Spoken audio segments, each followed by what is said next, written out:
उसके पहले सिंगिंग पर्याय के पहले भगवान महावीर स्वामी जब आदिनाथ भगवान के समोसरण में थे, उस समय में भगवान आदिनाथ से किसी ने पूछा कि भगवान आप जैसे तीर्थंकर हैं, क्या इस सभा में कोई ऐसा आप जैसा जीव है जो कभी भविष्य में तीर्थंकर बनेगा? तो उन्होंने कहा हाँ, वो जो मारी जी बैठे हैं ना, इनको इसी 24वां तीर्थंकर बनना है। बस फिर क्या था, मैं और वो उठ के भग गए।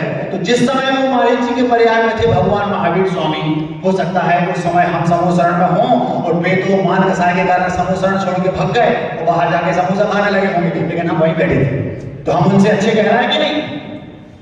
जिस समय वो सेठ के पर्याय में थे उस समय हम सेठ हो सकते हैं, हम उनसे अच्छे थे। जिस समय वो मारीच जी के पर्याय में थे, ये समोसा छोड़ के भग गए मान कसाय में, लेकिन हम भगवान के चरणों में बैठे प्रवचन सुन रहे, उनकी दिव्यध्वनि सुन रहे हों, ऐसा भी हो सकता है। तो हम उनसे अच्छे थे। फिर उसके बाद वे अकौआ का पेड़ भी बने। कौन? मारीच जी के बाद महावीर बनने तक की लंबी कहानी है। अकौआ का पेड़ बने। जिस समय वे अकौआ वनस्पति के पर्याय में थे, हो सकता है उस समय हम कौआ के पर्याय में। तो अकौआ से कौआ अच्छा कि नहीं? हम उस समय भी उनसे अच्छे थे। और जिस समय वे भील की पर्याय में थे, उस समय हम सुशील की पर्याय में भी हो सकते हैं। सुशील समझते हो? जो शीलवान सज्जन व्यक्ति होता है वो सुशील कहलाता है। तो वे भील थे, अभक्ष का सेवन करते थे, और हम उस समय सुशील मतलब एक सज्जन मनुष्य थे। हो सकता है हम उस समय निराज भी हों, हो सकता है हम उस समय राजा हों, हो सकता है हम एक बड़े सेठ हों।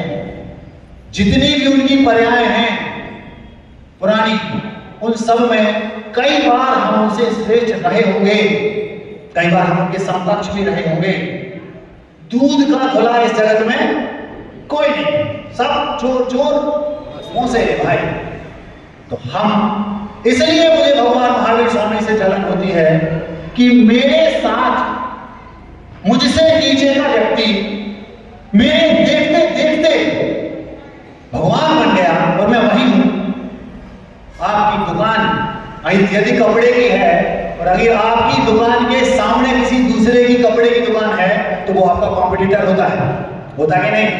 होता है महाराज। और यदि उसकी दुकान पे एक ग्राहक ज्यादा दिख जाए, तो आपकी दुकान में जो ग्राहक है उस पर ध्यान कम रहता है, और सामने वाले की दुकान में जो ग्राहक है उसकी दुकान की ओर हमारा दिमाग ज्यादा रहता है। क्यों? उसकी दुकान में ग्राहक है।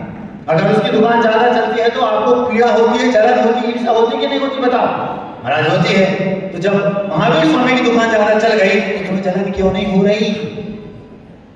होना चाहिए कि नहीं? भाई आपको तो होती है। तो फिर क्या करते हैं आप? जब उनकी दुकान ज्यादा चलती है, सामने वाले की कपड़े की, और अपनी दुकान कम चलती है, तो अपन ये पता लगाते हैं कि इनकी दुकान ज्यादा चल क्यों रही। भैया जी अच्छा व्यवहार करते हैं, अपन ने अच्छा व्यवहार करना शुरू कर दिया। वे ग्राहकों को उधार भी माल देते हैं, अपन भी देना शुरू कर दिया। वे भीलवाड़ा से, राजस्थान से, यहाँ से वहाँ से, दुनिया भर से पता नहीं कहाँ से माल लाते हैं, सस्ता कम कीमत का, ताकि ज़्यादा से ज़्यादा अच्छा माल कम कीमत में उपलब्ध कराया जा सके। अपन वो भी करते हैं। उन्हें अपनी दुकान का शोकेस और ये जो टीम टाम है वो व्यवस्थित कर लिया ताकि लोग अट्रैक्ट हों, हमने भी कर लिया। तो जो वो करता है वो सब हम करते हैं। क्यों? मुझे उसके जैसी दुकान चलानी है। तो जब महावीर स्वामी भगवान हमसे नीचे थे और हमसे ऊपर उठ गए, तो उनसे कंपटीशन होना चाहिए। ऐसा उन्होंने क्या किया? हमें पता चला कि भैया उन्हें 2-4 राजा आ रहे थे, उन्होंने कहा क्या कर रहे हो? तुम्हें भगवान बनना है, भव्य जीव हो, तुम्हें हिरण का शिकार कर रहे हो, अभक्ष का भक्षण त्याग कर दो। तो उन्होंने उस समय त्याग कर दिया। तो उन्हें भगवान बनने के लिए उन्होंने क्या किया? अभक्ष का त्याग कर दिया, हमने कर दिया। फिर उसके बाद उन्होंने व्रतों को धारण कर लिया, हमने कर लिया। बाद में फिर भी मरण करके अगले भाव में मनुष्य बने, फिर उन्होंने दीक्षा ले ली। तो हमने कहा अपन ने भी ले ली। अपन फुल कंपटीशन में हम छोड़ेंगे नहीं। मंदिर जाते हैं उनको देखते तो दिमाग खराब होता है। मुझे भगवान महावीर स्वामी को देख के दिमाग खराब होता है। मेरे साथ खेलने कूदने वाला व्यक्ति, मेरे साथ इस ब्रह्मांड में रहने वाला, मेरे से नीचे 4-5 उदाहरण हमने दे दिए। जब वो भील थे, जब वो कौआ थे, जब वो मारीची थे, जब वो शेर थे, चारों पर्यायों में हम उनसे ऊपर थे कि नहीं? और हमारे देखते देखते हमसे नीचे का व्यक्ति हमसे इतना ऊपर उठ गया कि भगवान बन गया। हमें उनकी पूजा करने पड़े, हमें लोग कोई पूछ नहीं रहा। आप लोगों को भगवान महावीर स्वामी से जलन होनी चाहिए। हमने तो चलन शुरू कर दी, जो जो वो करते थे वो अपन ने कर दिया। हमें पता चला उन्होंने दीक्षा ली थी, अपन ने भी ले ली। समझ में आ रही बात? उन्होंने पता नहीं किससे की होगी, हमने देश सदी के महानतम दिगंबर आचार्य गुरुदेव विद्यासागर महाराज जी वे तीर्थंकर बन गए। भले आज अपन तीर्थंकर हैं, लेकिन अपन भी प्रयास करेंगे तो कभी न कभी तीर्थंकर टेंशन क्यों ले रहे? बात समझ में आ रही? तो इसलिए मैं भगवान महावीर स्वामी की फोटो तो लगाऊंगा नहीं, क्योंकि वो तो अपने कॉम्पिटिटर हैं, अपन को तो उनसे। तो फिर महाराज आप किसकी फोटो लगवाना टंगवाना चाहते हैं हमारे घर की दीवारों पे? हम ना किसी तीर्थंकर की, न 24 में से एक की भी। तो महाराज जी आचार्य शांति सागर जी की फोटो आप हमारे घर की दीवार पर टंगवाना चाहते हैं, वो भी नहीं तो पक्का महाराज जी आचार्य विद्यासागर जी की तो आप पक्का टंगवाना चाहते होंगे। आप लोग ताली बजा रहे हैं, झूठ। हम आचार्य विद्यासागर जी की फोटो भी आपके घर की दीवार पर टंगवाना नहीं चाहते। क्यों? क्योंकि हमें उनसे भी जलन होती है। महाराज जी आपको आचार्य श्री से भी जलन होती? बिल्कुल, और आपको भी होनी चाहिए। क्यों? ये हमारे सामने 80 साल के दादाजी बैठे हैं, इनको और होना चाहिए। इसलिए होना चाहिए, यहां से 1500 किलोमीटर दूर एक सामान्य कृषक के घर में जन्म लेने वाला बालक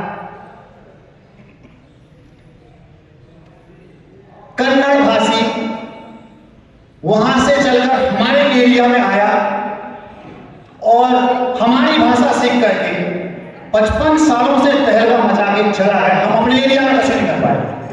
बात समझ में आ रही? यहां से 1500 किलोमीटर दूर कन्नड़ भाषी सामान्य जैन कृषक के घर में जन्म लेने वाला एक बेटा बच्चा विद्याधर, और वो हमारे एरिया में आके तहलका मचा के चला गया और हम अपने एरिया में कुछ नहीं कर पाए। उनके यहाँ में जाने की तो बातें है। जलन होनी चाहिए कि नहीं? जब हमें पता चला कि ये आचार्य से सद लगा के हैं, हमने कहा भैया ये तो गजब हो गया। दूसरे एरिया के यहाँ के कन्नड़ से उन्हें हिंदी सीखी, बुंदेली हमारे तो मदर टंग है, बुंदेली और हिंदी है, उनकी तो कन्नड़ थी, और वो हमारी भाषा में सीख के हमें को समझा के चले गए और हम अपनी भाषा में नहीं समझ पा रहे। फिर कंपटीशन में आए, क्या किया उन्होंने, क्या किया दीक्षा ली, अपन ने भी उन्होंने स्वाद है कि अपन भी कर रहे हैं भैया उन्हीं से ले ली, लेकिन अपन भी उसी रास्ते पे चल रहे हैं जिस पर पूछ रहे। क्यों? अपन को तो भैया जलन होती है।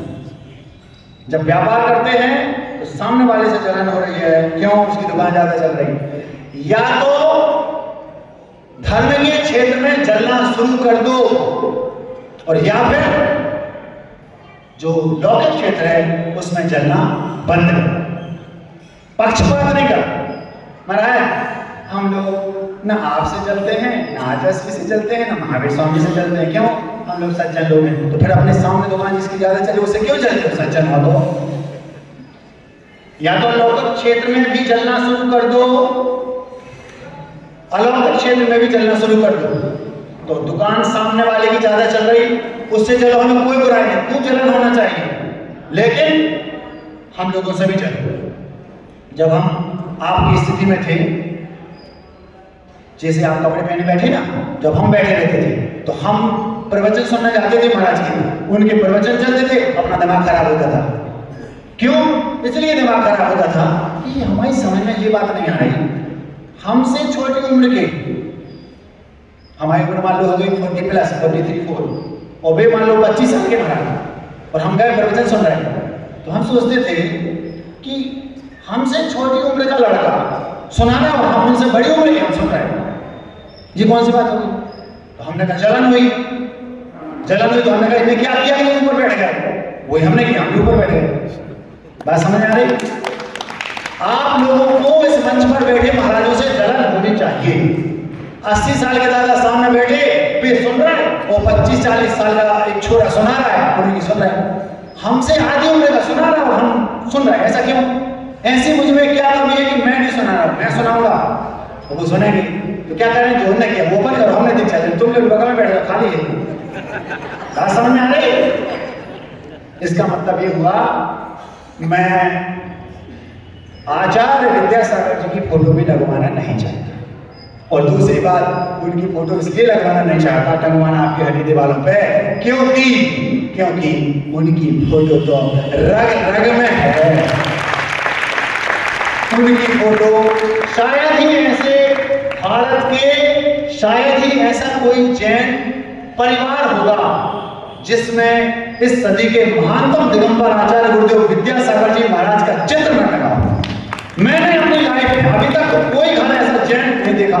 जितने चौकों में हम गए, कम से कम 11 साल में बेहिसाब हजारों चौकों में गए होंगे, घरों में गए, ये नहीं समझ जाते घंटे भर के लिए, लेकिन ऐसा एक घर आज तक नहीं मिला जिसमें गुरुदेव का तस्वीर न लगी हो। तो उनकी लगवाने की कहना नहीं कहना तो बात है। और एक भी घर नहीं मिला और एक भी घट नहीं मिला। घट मतलब जिसमें इस सदी के महानतम दिगंबर आचार्य गुरुदेव का चित्र अंकित ना हो। एक होते ना, एक जरा सी बात पर खातर सीना फाड़ दिखा रहा। जिस व्यक्ति का सीना फाड़ोगे, हटाओगे, चीरोगे, गुरुदेव का चित्र तो जरूर मिलेगा, जरूर मिलेगा। तो उनकी तो बातें नहीं कर रहे। तो महाराज टाइम हो जा रहा है, अब अभी शुरू ही नहीं हो पाए। मैं किसकी तस्वीर आपके दीवार पर टंगवाना चाहता हूं, यदि आप जानना चाहते हैं तो आपको थोड़ा सा इंतजार करना पड़ेगा। पिक्चर शुरू होती है। एक मां हमारे कक्ष में आई और हमसे बोलती, महाराज क्रोध आता है, उपाय बताओ। हमने कहा, मन में सोचा, उनको तो बता दिया, फिर सोचा कल कि वो उनकी जो समस्या है वो एक की समस्या नहीं है, ये सबकी समस्या है। जितने लोग इस सभा में बैठे हैं, ये सबकी समस्या है, सार्वभौमिक समस्या, यूनिवर्सल प्रॉब्लम। हमने कहा एक काम करते हैं, इसको सबके सामने रख देंगे तो सबकी समस्या हल हो जाएगी। ये सोच करके इस बात को आपके सामने रखते हैं। थोड़ा इंतजार करो, पता चल जाएगा कि आपको किसकी फोटो अपनी दीवार पे टांगना है। एक बेटा और एक बेटी एक कॉलेज में पढ़ते थे। ये सत्य घटना है, कहाँ की है, किसकी है, कुछ नहीं बताऊंगा क्योंकि आप लोग हमने सुना है, समझदार है। बेटा लगभग 3-4 साल तक वो बेटा और बेटी एक कॉलेज में पढ़े। बेटा सांवला था और जो बिटिया थी वो एकदम एक्स्ट्रा ब्यूटीफुल, बहुत ज्यादा सुंदर थी। दोनों रेपुटेटेड फैमिली से रिलेटेड थे, संपन्न थे, उनका परिवार बहुत ज्यादा पैसे वाला था। बेटा अलग परिवार से था और बिटिया अलग परिवार से थी। दोनों एक साथ पढ़ते थे। इत्तेफाक की बात, दोनों जैन थे। बेटा सांवला था और ज्यादा सुंदर नहीं था, लेकिन जो बेटा था वो मास्टरमाइंड थी और जो बिटिया थी वो भी कम दिमागदार नहीं थी। दोनों का आपस में धीरे धीरे समय बीता और कब वो एक दूसरे के हो गए कॉलेज में पता नहीं चला। 3-4 साल तक ये सब उनके बीच में अफेयर चलता रहा और जब उनकी शिक्षा पूरी हो गई तो उन दोनों ने दोनों की प्राइवेट किसी मल्टीनेशनल कंपनी में जॉब लग गई। एक ही सिटी में, मेट्रो सिटी में दोनों की किसी कंपनी में जॉब लग गई। और कालांतर में जब पिता को, दोनों को, माता बिटिया के पिता को और बेटे के पिता को, दोनों को ये लगा कि हमारे बच्चे सेट हो गए हैं, तो उन दोनों के लिए अलग अलग माता पिता ने बोला कि हाँ भाई विवाह का समय हो गया है, तो एक काम करते हैं, विवाह की बात शुरू की। तो दोनों ने एक स्वर में बोल दिया कि अब हम लोगों के लिए अलग से आपको विवाह करने के लिए परेशान होने की जरूरत बिल्कुल नहीं है, क्योंकि हम दोनों ने एक दूसरे के लिए छोरा छोरी ढूंढ ली। आप लोग समझ रहे हैं? दोनों ने अपनी अपनी बात माता पिता के सामने रख दी। आप लोगों के बच्चे भी पढ़ने के लिए बाहर जाते हैं। उन दोनों का पुण्य था कि बिटिया भी जैन थी और बेटा भी जैन था। आप लोगों का पुण्य कम हुआ तो क्या होगा ये आपको सोच लेना है। हम अपने बच्चों को कैरियर बनाने के लिए बाहर भेज देते हैं। अब कैरियर ही बन रहा है कहीं कैरियर के चक्कर में कैरेक्टर तो नहीं जा रहा। ये आपको ध्यान रख करके बच्चों को बाहर भेजना है। कैसे भेजना है आप लोग समझदार हैं। हमारे पास समय कम है, हमें अपनी बात पूरी करनी है, अभी तो शुरू ही नहीं हुई। अब जब उन्होंने अपनी बात रखी तो वे दोनों परिवार पुण्यवान थे कि दोनों जैन थे, दोनों रेपुटेटेड फैमिली से रिलेटेड थे, दोनों संपन्न थे, सब कुछ ठीक था। कमी थी तो एक की बेटा सांवला था लेकिन मास्टरमाइंड था। अब जब उन्होंने ये बात रखी तो सहर्ष दोनों परिवारों ने आपस में स्वीकृति दे दी। क्यों दे दी? क्योंकि दोनों संपन्न परिवार हैं और जैसे चाहिए था वैसा है, कोई दिक्कत नहीं। आप लोगों को ने परम पूज्य योग सागर जी महाराज जी एक छोटी सी घटना हम लोगों को सुनाया करते थे। कई बार उन्होंने अपने प्रवचनों में इस बात को बोला, वो मुझे दिमाग में आ रही है। एक सुंदर बिटिया थी, विश्व सुंदरी, मिस यूनिवर्स, बहुत सुंदर थी। और वहीं पर एक वैज्ञानिक था, साइंटिस्ट, सांवला काला, खूंसट एकदम, लेकिन मास्टरमाइंड। तो वो बिटिया बोलती है जाके अपनी पीए से कि देख मैं विश्व सुंदरी हूं, मुझे अब विवाह करना है, तो एक काम कर, मैं सोचती हूँ कि मैं उनसे विवाह करूं जो साइंटिस्ट हैं, तू जाके उनके पीए से बात कर, मुझे उनसे मिलना है। तो वो बिटिया की जो विश्व सुंदरी की जो पीए थी वो गई उनके पास और उनके पीए से बात की कि मैडम आपसे मिलना चाहते, क्योंकि विश्व सुंदरी मतलब सामान्य बात नहीं, और वो था कौन? मास्टरमाइंड साइंटिस्ट, तो वो भी कोई छोटी मोटी बात नहीं। तो दोनों अपने अपने पीए रखते थे, तो डायरेक्ट बात नहीं होती थी, पीए के माध्यम से होती थी। तो इसके पीए ने उससे बात की, विश्व सुंदरी के पीए ने साइंटिस्ट के पीए से बात की कि हमारी मैडम आपके सर से मिलना चाहती है। तो उसके पीए ने बात की कि सर वो मैडम का फोन आया है कि आपसे मिलना चाहते हैं। तो पीए मास्टरमाइंड था लेकिन पीए नहीं था। पीए समझते? पीए था, पीए नहीं था। तो उसने कहा सर वो मैडम मिलना चाहते, तो वो उसके सर जो थे वैज्ञानिक को बोलता है, उनसे बोल दो कि क्यों मिलना है। विश्व सुंदरी आपसे मिलना चाहती हैं और आप कह रहे हैं क्यों मिलना है। ये मास्टरमाइंड था ना, ये उसका दिमाग। उसने मना कर दिया कि आप कारण बताएं। दूसरी बार 2-4 दिन बाद इन्होंने फिर खबर भेजी, फिर उसने कहा सर विश्व सुंदरी के पीए का फोन आ रहा है बार बार कि वो आपसे मिलना चाहते हैं। फिर पूछा क्यों मिलना चाहते हैं। 3-4 बार जब पूछा और जितनी बार वो मना करता, विश्व सुंदरी का जो अट्रैक्शन था उसके पीछे और बढ़ रहा है। यार इतने भाव खरा में विश्व सुंदरी हूं और वो बात करने को तैयार नहीं है। वो जो कि साइंटिस्ट था वो दिन भर लगा रहता था अपने काम में, एक समय भी वो बर्बाद नहीं करता था। अगर आप आज समय को बर्बाद करेंगे तो निश्चित रूप से कल समय आपको बर्बाद कर देगा। क्या कहा? जो लोग घरों में 12-12 बजे तक सो के समय बर्बाद करते ना, समय उन्हें बर्बाद करने की तैयारी कर रहा है, ध्यान रखना। एक पल भी समय बर्बाद करोगे तो समय कल आपको बर्बाद करेगा। वो मास्टरमाइंड था, साइंटिस्ट, सांवला था, काला खूंसट, लेकिन उसने 4-5 बार भी उसको भाव नहीं दिए। तो विश्व सुंदरी खुद पहुंच गई उसके घर और बोलती है कि सर से बोलो कि मैडम नीचे खड़ी गाड़ी में आपसे बात करना चाहती हूँ। तो उसने कहा उनसे पूछो काम क्या है।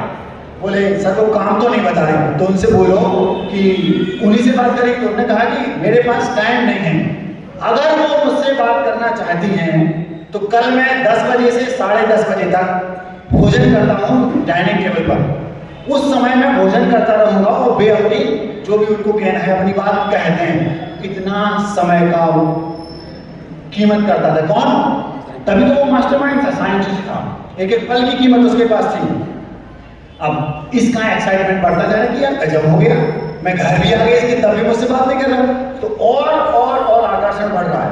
बस दूसरे दिन सुबह 10 बजे मैडम फिर पहुंची तो उसने कहा सर मैडम आ गई। हाँ, तो जैसे वो पहुंचा, टाइम 10 मतलब 10, और जाकर के उसने टेबल पर भोजन उसने तैयार था, जाके वो बैठा, हाथ पहुंचे और शुरू हो गया। इतने वो सर मैडम आ गई। बोला अब वो मैडम डाइनिंग टेबल पर साथ बैठी, एक शब्द भी अभी तक वो मिस वर्ल्ड से बोला नहीं। क्या बोलता है? इशारा किया, वो भी बैठ गई, इशारे से पूछा आप भी खाएंगे कुछ? इतना तो पूछना पड़ेगा भाई, जब सामने आ गई विश्व सुंदरी है। उसने कहा नहीं नहीं, हाँ बोलो, इशारा किया, फिर अभी एक शब्द बोला नहीं, इशारा किया, क्या बोलना चाहती हैं? तो मैं विश्व सुंदरी हूँ। तो उसने कहा मुझे पता है, वो भोजन कर रहा है, टाइम खराब नहीं कर रहा। तो मेरे पास टाइम नहीं, इशारा करके जल्दी बोलो क्या बोलना है। तो बोलती है मैं आपसे शादी करना चाहता हूँ। डायरेक्ट बोल दिया उसने, किसने? विश्व सुंदरी ने उस वैज्ञानिक से डायरेक्ट बोल दिया मैं आपसे विवाह करना चाहती हूँ। अभी भी साइंटिस्ट ने विश्व सुंदरी से एक शब्द नहीं बोला। क्या बोले, क्यों करना चाहती हैं? उसने इशारा कर दिया, क्यों? वो सर मेरी दिली तमन्ना है, बहुत पुरानी ख्वाहिश है कि मैं चाहती हूँ कि मैं विश्व सुंदरी हूँ और आप मास्टरमाइंड साइंटिस्ट हैं, तो आपके पास बेहिसाब दिमाग है और मेरे पास बेहिसाब सौंदर्य, तो मैं केवल आपसे इसलिए विवाह करना चाहती हूँ, यदि मैं आपसे विवाह करूंगी तो जो हमारी संतान होगी वो मेरे जैसी सुंदर और आपके जैसी मास्टरमाइंड होगी। हाँ, ताली बजाने की बातें नहीं है और सुनो तो अभी हवाई हो जाएंगे आपकी। उसने एक शब्द भी अभी तक जवाब नहीं दिया और धीरे से जैसे उसने सुना कि ये बोल रही है कि मैं मेरे जैसी संतान सुंदर हो और आपके जैसी मास्टरमाइंड हो, उसने कुछ जवाब नहीं दिया और भोजन करता रहा और वो इंतजार में है जवाब के।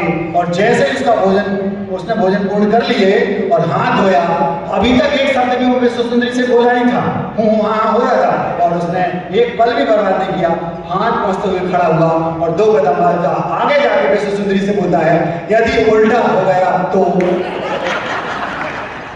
अब हंस सकते हो, उल्टा हो गया मतलब अगर मेरे जैसा गुरु समझ में आ गया, यदि उल्टा हो गया तो क्या होगा। और इतना सा भूल लिए विश्व सुंदरी वापस आ गई। मतलब क्या होगा इसका? विश्व सुंदरी ने कहा मेरे जैसा सुंदर और आपके जैसा मास्टरमाइंड हो जाए। उसने क्या कहा, उल्टा हो गया तो मतलब मेरे जैसा हो गया कैसा कलर और तेरे जैसा दिमाग हो तो क्या होगा। बात समझ में आ गई?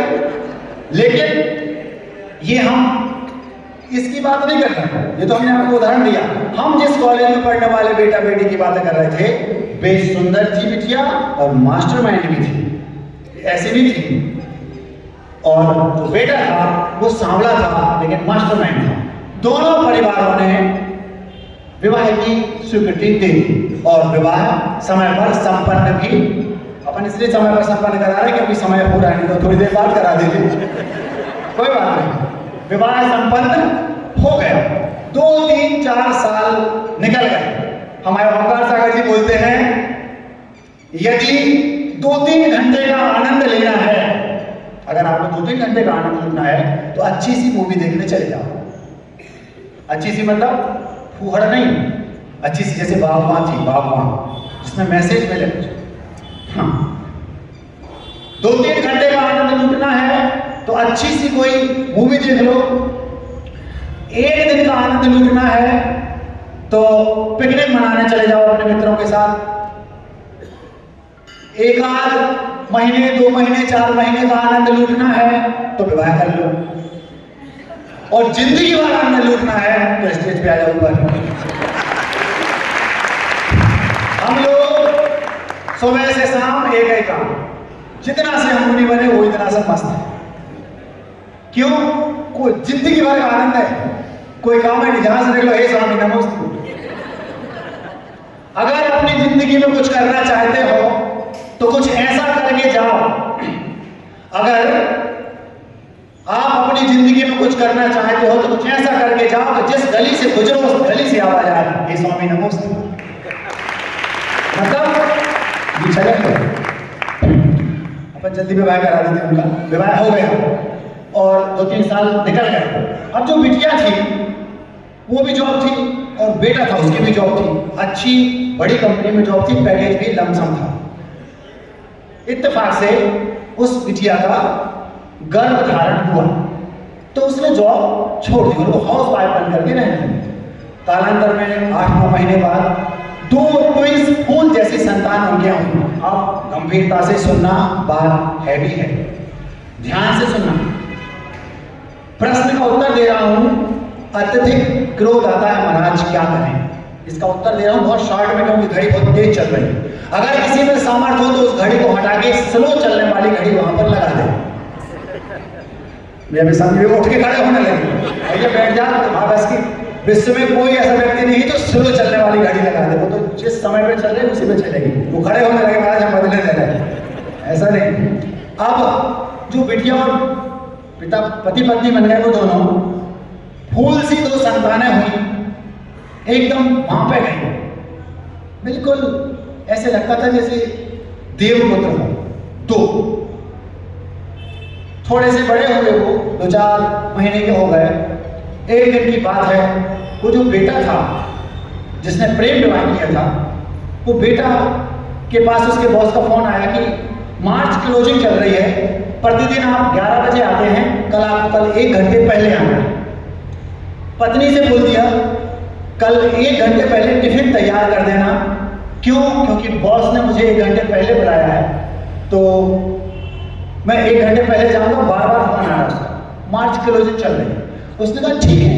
अब जैसे ही कल की बात आई तो रात में बच्चों ने दोनों ने बहुत परेशान किया और वो पत्नी बेचारी भूल गई। और सुबह जब वो 11 बजे टिफिन बना के देती थी, भोजन करा के उनको, और 10 बजे किचन में जाती थी, तो आज उसको 9 बजे जाना था, लेकिन वो भूल गई। और 10 बजे वो जब उसने कहा टिफिन तैयार, तो बोल दो ओह आई एम सॉरी, कल हमसे भूल गई मैं। जैसे उसने कहा भूल गई तो उसको बार बार बॉस का फोन आ रहा था, ये सत्य घटना है, उसको बार बार फोन आ रहा था जल्दी आओ जल्दी आओ, इसका दिमाग खराब। तो बॉस की गुस्सा इसने पत्नी को उतारी और पत्नी से बोलता है समझ में नहीं आता, जब आपको हमने कल बोल दिया था कि 1 घंटे पहले आओ, बॉस को बार बार फोन आ रहा। तो इतने गुस्से में बोला उसने पत्नी से। किसकी गुस्सा उतारी? बॉस की। और यहां पत्नी का दिमाग खराब क्यों था? रात भर दोनों बच्चों ने परेशान किया, तो उसने बच्चों की गुस्सा उस पर उतार ली।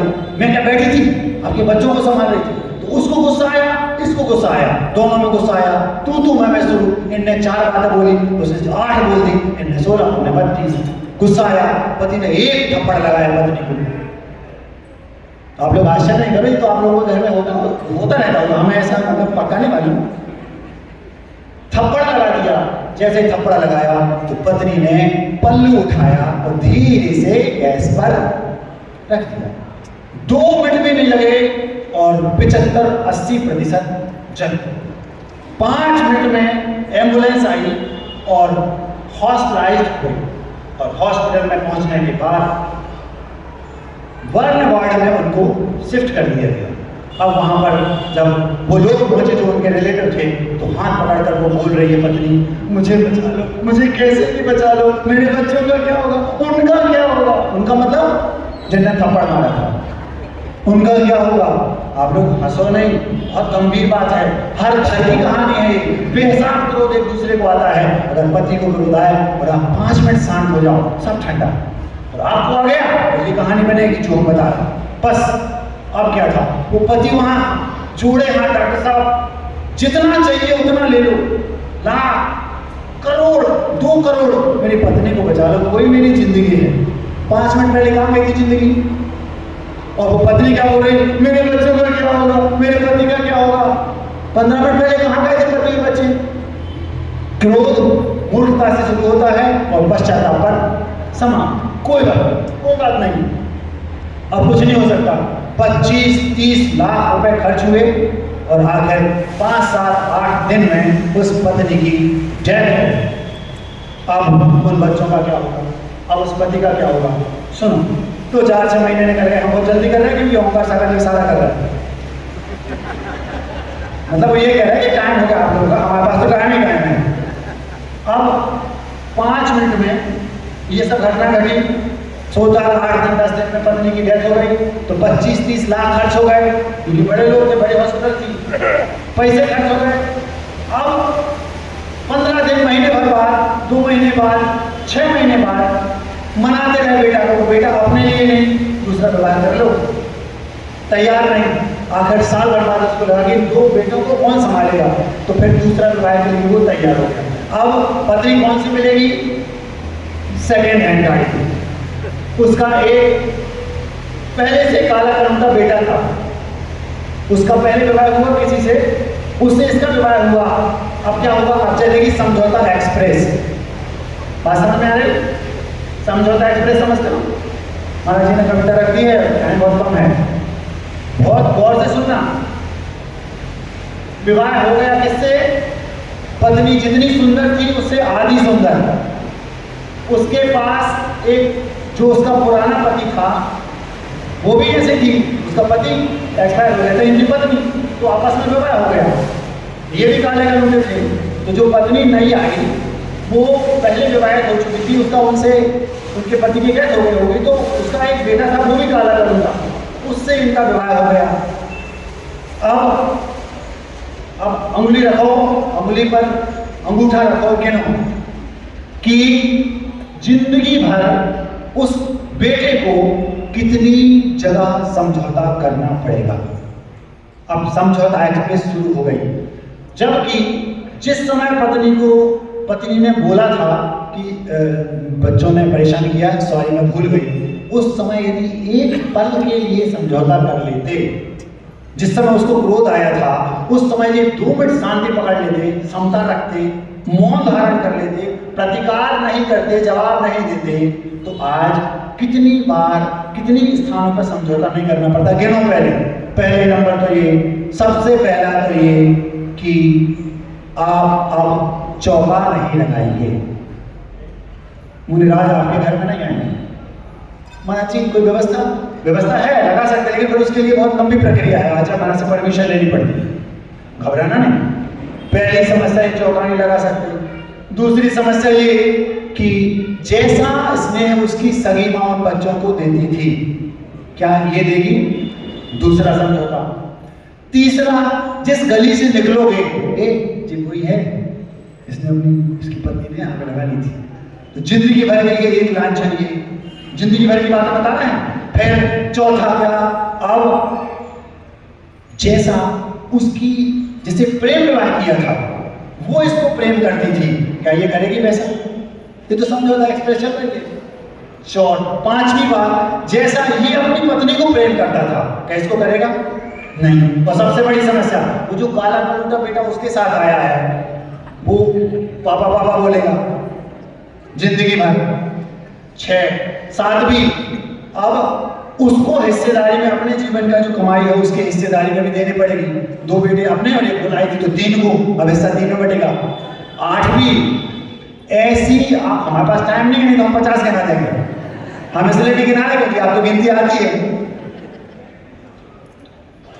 एक पल का समझौता करना था, अगर एक पल का समझौता कर लेते तो जिंदगी कितनी खुशनुमा बनी थी। इतनी सुंदर पत्नी, इतने अच्छे रिश्तेदारी, इतने अच्छे लोग, इतने अच्छे बेटे, प्रेम विवाह किया था, इतना अच्छा समय गुजर रहा था। 2 मिनट का क्रोध जीवन बर्बाद कर गया। 50 जगह जीवन भर समझौता करना है। मूर्ख लोग हैं जो बेवजह गुस्सा करते हैं। मूर्ख शिरोमणि को ही तीव्र क्रोध आता, समझदार कड़वी दवा बांध के पी जाता। क्या कहा? जिसको क्रोध आता है वो मूर्ख नहीं है, मूर्ख शिरोमणि। हम संत हैं और गुरुदेव संत शिरोमणि हैं, ऐसे ही वो मूर्ख है सामान्य व्यक्ति, और वो मूर्खों का शिरोमणि था जिसको क्रोध आता है। तो आप लोगों को अपने घरों में महाराज बहुत क्रोध आता है, तो अब ये काम करना, ऐसा जैसा उसने किया, किसी दिन आपको ज्यादा क्रोध आएगा तो जो उसका हुआ उसका आपका वही होगा। बात समझ में आ रही? अब क्रोध आएगा, और अगर आएगा तो क्या होगा? हमने आपसे शुरुआत में कहा था, हम आपके घर की दीवार पर एक फोटो टंगवाना चाहिए। पूछो किसकी? हमें भी पूछा है किसकी? सुनो, अपने नगर के हॉस्पिटल के वार्ड वार्ड के किसी खाली बेड की फोटो खींच लो। सुन रहे हैं आप लोग? सुन रहे हैं आप लोग? समझ रहे हैं क्या करना?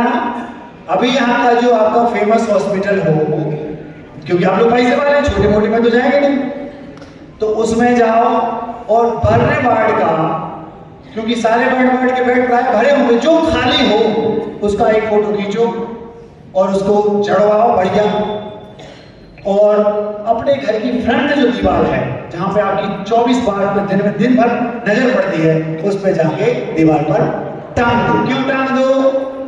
हर बार आपको जब निकलो यार, यदि मुझे कभी ज्यादा गुस्सा आ गया तो ये मेरा इंतजार कर रहा, अभी से वो कर लो, या फिर गुस्सा करना हमेशा हमेशा के लिए छोड़, नहीं तो क्या होगा?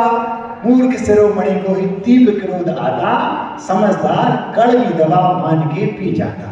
महाराज जी हमें तो 25 साल से गुस्सा आ रहा है, आज तक कभी कुछ नहीं हुआ, किसी दिन हो गया तो? आप सुन रहे हैं महाराज जी? इससे ज्यादा हमें कभी आता ही नहीं। एक बार भी जिंदगी में आ गया तो क्या करोगे? और आपको नहीं आया, सामने वाले को आ गया तो कर्तव्य है, अगर आपको तीव्र गुस्सा आ रहा है पति को, तो पत्नी का कर्तव्य उस समय मौन ले ले। पत्नी को आ रहा तो भैया आप चुप रहो, और दोनों को आता है तो फिर बैंड वाइड का बुक अभी से कर दो। एक बुंदेली कविता है, समय बहुत हो गया, इसको थोड़ा आगे बढ़ाना था। एक और छोटी सी बात इसी में जोड़ देते हैं, वो ये कि आप लोगों को महाराज जी हमारे ऊपर जब बीतेगी हम तब ही सीखेंगे, तो फिर सीखने के लिए बचेगा क्या? अब वो जो थे, वो लड़का जो था अभी भी वो है। अभी कुछ दिन पहले वो व्यक्ति जिसकी मैं घटना बता रहा हूं यहीं आया था और मुझे आहार भी दिए थे, हमें उसको देख के तरस आ रहा था। वो व्यक्ति यहाँ आया था, इसकी हमने घटना सुनाई। कहाँ का था नहीं बताऊंगा, नाम क्या है बिल्कुल नहीं बताऊंगा, बात समझ में आ रही? तो यदि मान लो आपको कभी ज्यादा आ गया तो क्या होगा? जिंदगी भर समझौता करने की बजाय 5 मिनट उस समय समझौता कर लो, और समझौता करके चुपचाप चले जाओगे तो वही पत्नी आधे घंटे बाद पेट छूगी, जब उसकी कसाय बता जाएगी भाई कैसे भगवान है आप, तो मैंने इतना कुछ कह दिया, आपने कुछ कहा ही नहीं। बात समझ में आ रही ना? दोनों में से किसी ना किसी को तो इस बात को समझना पड़ेगा। आपसे ये कहना है, आपके घर के ऊपर शर्मा जी रह रहे, बाजू में मिश्रा जी रह रहे, बगल में ठाकुर साहब रह रहे, ऊपर नीचे जैन साहब रह रहे, हम अपने ऊपर बीतेगी तब सीखेंगे, ऐसा अपने दिमाग से निकाल दो, अपने ज्ञान से और दूसरों के अनुभवों से हमें सीखना है। अगर हम अपने अनुभव से सीखेंगे तो फिर तुम सीख नहीं पा रहे, क्योंकि जिंदगी कम है और सीखने के लिए बहुत कुछ है। समझ में आ रहा है? तो दोनों में से किसी न किसी को मानना पड़ेगा। मान जाओ तो ठीक, नहीं तो ओंकार सागर जी ने कविता रख दी निकाल के, इसी विषय की, हमें तो पता नहीं थी कौन सी सुनाई रखना है, उन्होंने रख दी बुंदेली। इसका शीर्षक है वो नहीं मान रहा हो तो अब तुम ही मान जाओ। शीर्षक क्या है? वो नहीं मान रहा हो तो आपके 2 बेटे हैं और 2 बेटों ने ठान लिया, एक कहता है पापा हमें सगाई जाना है 7 तारीख को, दूसरा कहता है पापा जी 7 तारीख को हमें वहां जाना है कहीं और। अब दुकान है, एक जा सकता है एक नहीं, दोनों बड़ा मैं जाऊंगा, बड़ा कहता मैं जाऊंगा, छोटा कह रहा मैं जाऊंगा। अब फैसला कौन करेगा? पिताजी। तो पिताजी ने बड़े को समझाया, बेटा तुम बड़े हो, छोटे को चले जाने दो, तुम बाद में चले जाना। नहीं पिताजी को पत्नी से बात होगी, हम तो जाएंगे। तो फिर पिताजी ने कहा बेटा बड़ा नहीं मान रहा, छोटे से कहा तुम मान जाओ, आप मान जाओ, आप बाद में चले जाना, उसको अपन अभी भेज देते, क्योंकि एक तो दुकान पे बैठेगा। तो अभी दोनों नहीं मान रहे, तो पिताजी कह रहे वो नहीं मान रहा तो तुम्हें मान जाओ, लेकिन दोनों नहीं मान रहे। उस पे ये कविता है, वो पति पत्नी में से गुस्सा आया, एक कोई एक मान जाता तो ये कहानी इतनी लंबी नहीं खिंचती। क्या हुआ उसको इस कविता में रखा है कि क्या करो नहीं तो क्या होगा, और दोनों के झगड़े में जीत किसकी होती है ये सब इसमें रखा है। शीर्षक है वो नहीं मान रहा तो तुम ही मान जाओ। इसको हिंदी में बोलेंगे वो नहीं मान रहा है तो अब आप ही मान लो, कोई तो मान जाओ। कोनों ने कोनों को मानने तो पर है, कोनों ने कोनों मतलब किसी न किसी को, कोनों ने कोनों को मानने तो पर है, अगर 2 ही सीना तान है तो कैसे काम बने। वे कह रहे हम भी जाएंगे, वे कह रहे हम भी जाएंगे, फिर दुकान पर कौन बैठेगा? एक को तो मानना पड़ेगा। कोनों ने कोनों को मानने तो पर है, अगर 2 ही सीना तान है तो कैसे काम बन है। यानी बड़प्पन दिखाओ और ठंडे पड़ जाओ, वो नहीं मान रहे हो तो तुम्हें मान जाओ।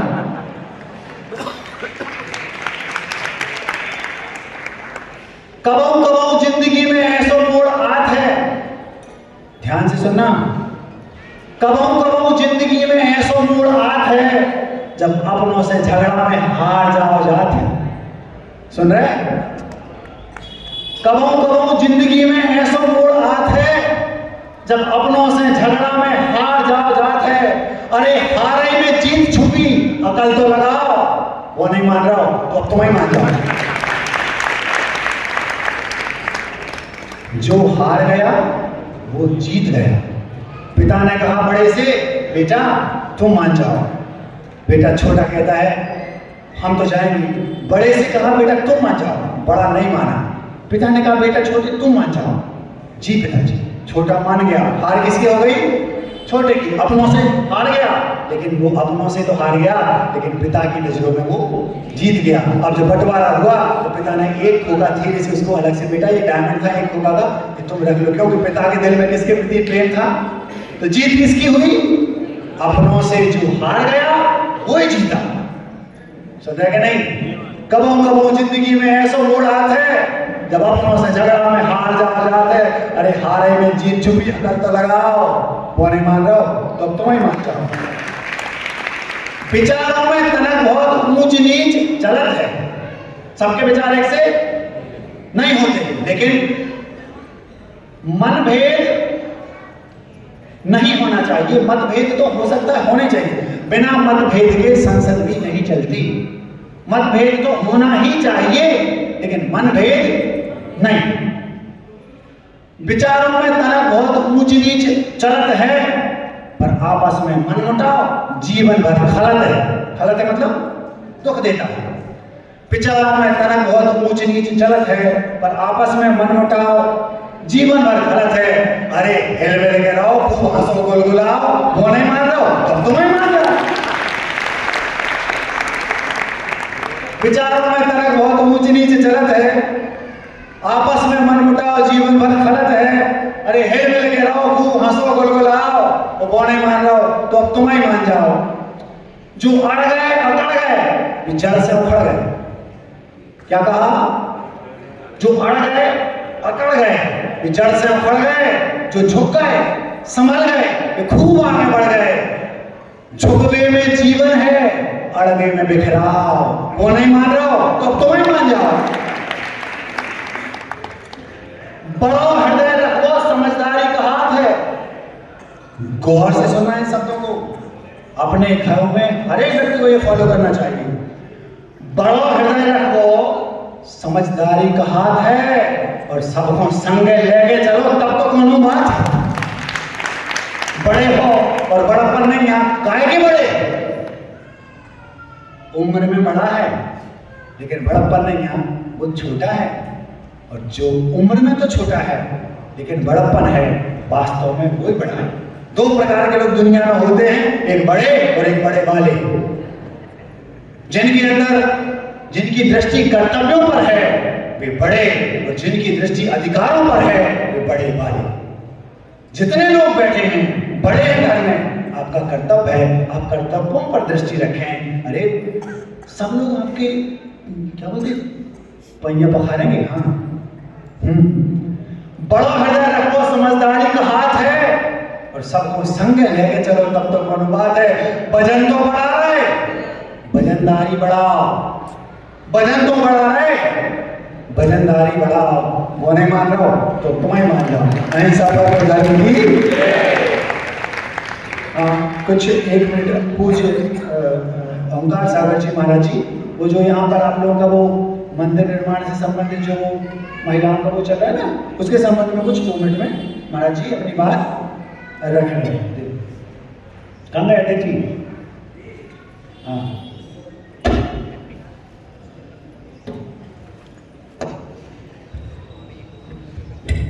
व्यवस्था हम लोग को जाना है ना, वो व्यवस्था